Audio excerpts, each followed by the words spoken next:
Here in McPherson County, we really appreciate our veterans. We're going to talk to a few today to learn more about why they chose to live and work in McPherson County. Would you say that your employer, CHS, appreciates the background and the time that you had from the military? I think they more than appreciate that. I think that became one of the qualifying factors of what got me that job in the first place. The people here and the employers here, I think they genuinely appreciate the sacrifices the veterans have made, and I think they really look at that when you're applying or going into a field, leaving the military. I appreciate that when I'm doing interviews for candidates to come back and work for us. Anybody with the military, you kind of know what you're getting. They're pretty structured, they're regimented, so it works out pretty well.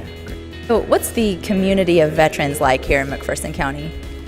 I know where I work at CHS, we still are like a brotherhood of guys, you know, and it's welcoming and friendly and people care.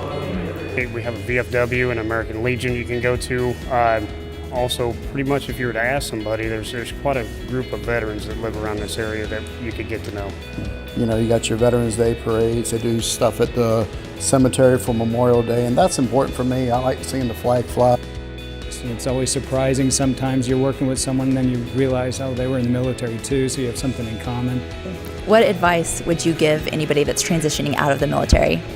I think it's important to develop job skills and preparing yourself for a good job with benefits, but not necessarily your dream job is a good step, because you can always go back to school or prepare for another job later. I wanted to work for a company that I could go to college. I know at Viga we do that.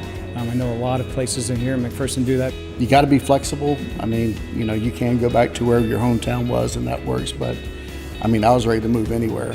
It's what their goals are, whether they want to have a family or just be single and get a good job. Definitely McPherson County has the opportunities here. A lot of great places to work, and I'd recommend to come here and turn your resume in some places. Once again, a special thank you to all of our servicemen and women. For more information on living and working in McPherson, check us out at gomcpherson.com.